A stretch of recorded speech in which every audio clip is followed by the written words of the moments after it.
Hi guys, നമസ്കാരം. ശേഷാദ്രിയാണ്. അപ്പോൾ ഈ ഒരു വീഡിയോയുടെ തമ്മിൽ കണ്ടപ്പോൾ തന്നെ അറിഞ്ഞിട്ടുണ്ടാവും that is presentation hacks for CA inter examination. ഇപ്പോൾ ഈ പ്രസന്റേഷൻ ഹാക്സ് എന്ന് പറയുമ്പോൾ എൻ്റെ സ്റ്റുഡൻറ്റിന് 72 മാർക്സ് കിട്ടിയിട്ടുണ്ട്. That is MCQ plus descriptive ചേർന്ന് 72 മാർക്സ് ഇൻ ലോ കിട്ടിയിട്ടുണ്ട്. സോ ലോയിന്റെ ആൻസർ പേപ്പർ എങ്ങനെ എഴുതിയാൽ, how you should write, in what way you should put your efforts in writing so that presentation കുറച്ചുകൂടി മെച്ചപ്പെടുത്താൻ പറ്റും. അറ്റ് ദ സെയിം ടൈം നിങ്ങൾക്ക് കുറച്ചുകൂടി മാർക്ക് കിട്ടാൻ പറ്റും. സോ നമുക്ക് വന്ന് ലൈവായിട്ട് തന്നെ മനസ്സിലാക്കാം എങ്ങനെയാണ് പ്രസന്റ് ചെയ്തിട്ടില്ലെന്ന് മനസ്സിലാക്കാം. ഓക്കെ, നൗ ഇതിലോട്ട് കടക്കുന്നതിന് മുൻപ്, ഇതിലോട്ട് ജമ്പ് ചെയ്യുന്നതിന് മുൻപ് I just want to tell some tips. First important thing is regarding language. Sir, എന്ത് ലാംഗ്വേജ് ആണ് സർ യൂസ് ചെയ്യേണ്ടത്? You should try to use the language which is similar to that of ICAI study material. അതുകൊണ്ടാണ് ഞാൻ എപ്പോഴും ക്ലാസ്സിൽ പറയാറുള്ളത്, ICAI study material നോക്കൂ, ICAI study material നോക്കൂ. അത് നോക്കിയാൽ മാത്രമേ അതിന്റെ ലാംഗ്വേജ് നമുക്ക് എഴുതാൻ പറ്റുള്ളൂ എന്ന് പലതവണ പറയാറുണ്ട്. First thing is language. ഇപ്പോ ലാംഗ്വേജ് എന്ന് പറയുമ്പോൾ എങ്ങനെയാണ് സർ? ഒരു ക്വസ്റ്റ്യൻ ചോദിച്ചോട്ടെ. സെക്ഷൻ 8 കമ്പനി, സെക്ഷൻ 8 കുറെ പേര് പഠിച്ചിട്ടുണ്ടാവും. സെക്ഷൻ 8 കമ്പനിക്ക് എന്ത് വേണം? They should get license. So they have to obtain license from CG. License can be revoked. എപ്പോൾ റിവോക്ക് ചെയ്യും? 3 things. License can be revoked when they perform any activity which is prejudicial to public interest, when they violate section 8, when they carry out their operations fraudulently. ഇത് text ബുക്കിൽ ഉണ്ട്. ഇത് by heart ഞാൻ പറഞ്ഞിട്ടില്ല. മനസ്സിലാക്കിയിട്ട് if you read 2-3 times അത് automatically നിങ്ങളുടെ മൈൻഡിൽ അത് പതിഞ്ഞിരിക്കും. So you should write like that. അങ്ങനെ എഴുതിയാലേ നിങ്ങൾക്ക് എക്സ്പെക്ട് ചെയ്ത മാർക്ക് കിട്ടുള്ളൂ. Second thing is format. Format എന്ന് പറയുമ്പോൾ നമുക്കറിയാം, ഡയറക്റ്റ് ക്വസ്റ്റ്യൻസ് വന്നാൽ ഹെഡിങ് കൊടുക്കുക, പോയിന്റ് വൈസ് എഴുതുക. ഡയറക്റ്റ് ക്വസ്റ്റ്യൻസ് ഭയങ്കര കുറവാണ്. ബട്ട് കേസ് സ്റ്റഡി ക്വസ്റ്റ്യൻസ് നോക്കുമ്പോൾ, കേസ് സ്റ്റഡി ക്വസ്റ്റ്യൻസ് ആണെങ്കിൽ divide it into 3 paragraphs. One is provision, one is facts, one is conclusion. Provision heading ഒന്നും കൊടുക്കേണ്ട ആവശ്യമില്ല. ഹെഡിങ് കൊടുത്താലും ഓക്കെ, കൊടുത്തില്ലെങ്കിലും പ്രശ്നമില്ല. But can I tell you A tip? Question എന്താണോ, ക്വസ്റ്റ്യന്റെ theme തന്നെ heading ആയിട്ട് കൊടുത്തൂടെ? ഇപ്പൊ സെക്ഷൻ 8 കമ്പനിയുടെ ക്വസ്റ്റ്യൻ വന്നു. Section 8 company, registration of section 8 company, revocation of section 8 company എന്ന് പറഞ്ഞിട്ട് can you put the heading? Heading ഇട്ടിട്ട് പ്രൊവിഷൻ എഴുതുക, ദെൻ ഒരു ലൈൻ വിടുക, ഫാക്ട്സ് എഴുതുക, ദെൻ ഒരു ലൈൻ എഴുതുക, conclusion based on the above mentioned provision in this current situation എന്നൊക്കെ പറഞ്ഞിട്ട് നമുക്ക് കൺക്ലൂഷൻ എഴുതി കൂടെ എഴുതാം. എങ്ങനെ സാർ? എല്ലാം കാണിക്കാൻ പോകുന്ന കേട്ടോണ്ട് പോവാ എല്ലാവരും. Third, keywords. ഞാൻ ഓൾറെഡി പറഞ്ഞു കഴിഞ്ഞു. ഇപ്പൊ സെക്ഷൻ 8 കമ്പനിയെ കുറിച്ച് പറഞ്ഞപ്പോൾ അവിടെ കീവേഡ്സ്, ഓപ്പറേഷൻസ് ആർ ഡൺ ഫ്രോഡുലന്റ്ലി, ഇത് കീവേഡ് ആണ്. ബിക്കോസ് കീവേഡ്സ് എന്ന് പറഞ്ഞാൽ ആൻസർ കീയിൽ ഉണ്ടാവുന്ന വേർഡ്സ്, ആ വേർഡ്സ് ഉണ്ടെങ്കിൽ മാത്രമേ മാർക്ക് കിട്ടുള്ളൂ. അതെങ്ങനെ സാർ? അതെങ്ങനെ കത്തും സാർ? അതിനാണ് ഞാൻ പറയുന്നത് ICAI ടെക്സ്റ്റ് ബുക്ക് തന്നെ യൂസ് ചെയ്യുക. If you haven't studied with ICAI textbook, it will be a bit difficult because ICAI textbook ഉള്ള വേർഡിങ്സ് ഉണ്ടാവണം നമ്മളുടെ ആൻസർ പേപ്പറിൽ.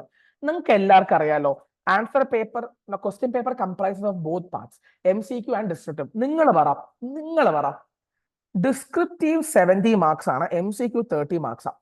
രണ്ടിനും ഈക്വൽ ഇമ്പോർട്ടൻസ് കൊടുത്താൽ മാത്രമേ എക്സംഷൻ എടുക്കാൻ പറ്റുള്ളൂ. But can I tell you one small tip?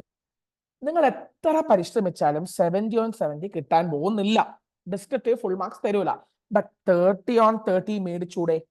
ബോത്തിന് equal importance കൊടുക്കുക. ബട്ട് MCQല് ട്രൈ ടു സ്കോർ മോർ. അതാണ് ഇപ്പൊ ഈ കുട്ടി ചെയ്തിട്ടുള്ളത്. ഈ കുട്ടി എത്ര കിട്ടിയത്? 30ൽ 27 വന്നിട്ടുണ്ട്. So she focused on both. Even ഡിസ്ക്രിപ്റ്റീവില് 45 കിട്ടിയിട്ടുണ്ട്, ഇല്ലാന്ന് പറയുന്നില്ല. ബട്ട് രണ്ടിലും ഫോക്കസ് ചെയ്യുമ്പോൾ MCQ ഇസ് മോർ സ്കോറിംഗ്. അപ്പൊ അത് ഓർത്ത് വെക്കുക. And finally 2 more tips. Study all the chapters. എല്ലാ ചാപ്റ്ററും പഠിക്കുക. ഒരു ചാപ്റ്ററും വിടാണ്ട് പോകണ്ട. ബിക്കോസ് എന്തെങ്കിലും ഒരു ചാപ്റ്റർ വിടുകയാണെങ്കിൽ നമ്മൾ എന്താ ചെയ്യേണ്ടത്? ആ ചാപ്റ്ററിന്റെ ഇലസ്ട്രേഷൻസും ആ ചാപ്റ്ററിലുള്ള എക്സാമ്പിൾസ് എങ്കിലും നോക്കിയിട്ട് പോവാം. ഒരു ചാപ്റ്റർ കംപ്ലീറ്റ്ലി വിട്ടിട്ട് പോകരുത്. Questions can be asked from any areas. And finally try to attempt fully. എനിക്ക് ഇത്ര കാര്യങ്ങളാണ് മെയിൻ ആയിട്ട് പറയാനുള്ളത്. തിയറി പേപ്പർ സംബന്ധിച്ച് ഇത്ര കാര്യങ്ങളെ പറയാനുള്ളൂ. മാക്സിമം MCQ ഇപ്പൊ നെഗറ്റീവ് ഇല്ലല്ലോ, ഡിസ്ക്രിപ്റ്റീവ് നമുക്ക് എഴുതാൻ പറ്റുന്നൊക്കെ എഴുതാലോ. സോ എന്തിനാണ് വിടുന്നത്? അങ്ങനെ പ്രോപ്പർ ആയിട്ട് മാനേജ് ചെയ്യുക. ടൈം മാനേജ്മെന്റിനെ കുറിച്ച് സെപ്പറേറ്റ് വീഡിയോ വരുന്നതായിരിക്കും. നൗ ഇത്രയും ഞാൻ പറഞ്ഞല്ലോ. കമോൺ, ഈ ഒരു ക്വസ്റ്റ്യൻ ആൻസർ ഷീറ്റ് എങ്ങനെ എഴുതിയേക്കണം നോക്കുക. ആൻസർ ഷീറ്റിനെ നോക്കുക. ഞാൻ പറഞ്ഞു, കേസ് സ്റ്റഡി ആകുമ്പോൾ പ്രൊവിഷൻ എഴുതണ്ട. നമുക്ക് എങ്ങനെ എഴുതിയാൽ മതി? ഹെഡിങ് മാത്രം കൊടുത്താൽ മതി. ഹെഡിങ് കൊടുത്തിട്ട് എഴുതാ qualification of auditors, auditor chapter, company law.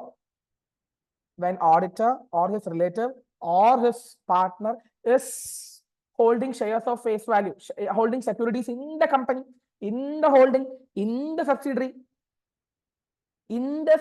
of the holding company, അതാണ് keywords. ഇതൊക്കെയാണ് keywords.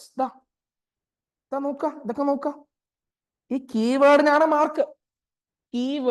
മാർക്ക്. സോ നമ്മൾ എന്ത് എഴുതുമ്പോഴും ആ ICA സെന്റൻസ് പോലെ എഴുതാൻ നോക്കാം. Indebted to the company or its subsidiary or its holding or section 141 ഓർമ്മയുണ്ടോടാ മക്കളെ?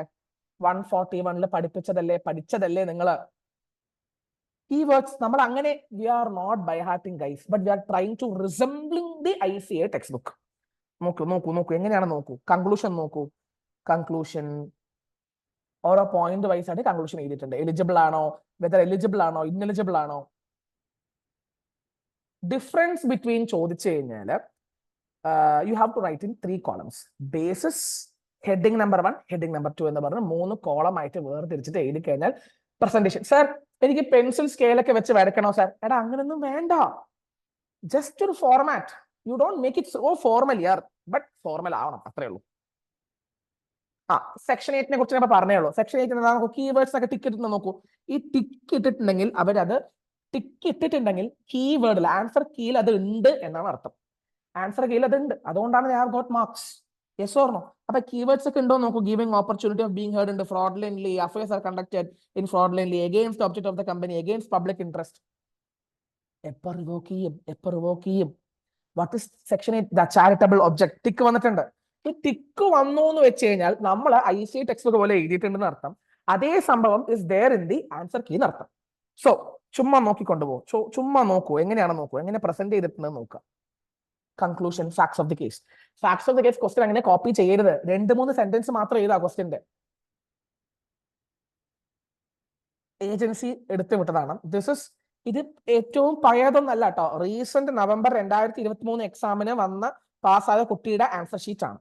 With her permission I am showing this answer sheet so that it will really give value addition to a lot of people.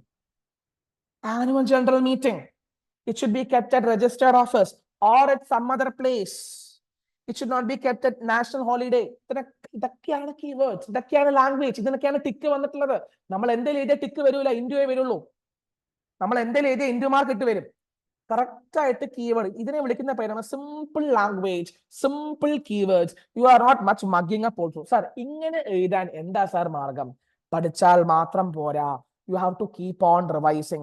അതിനുവേണ്ടി നമ്മൾ സമയം കണ്ടെത്തിയേ പറ്റൂ. Because we are not normal students, we are chartered accountant students. Hence we should focus more and we should keep revising more. ഇന്നാലേ നമുക്ക് ഇങ്ങനെ എഴുതി mark കിട്ടുള്ളൂ.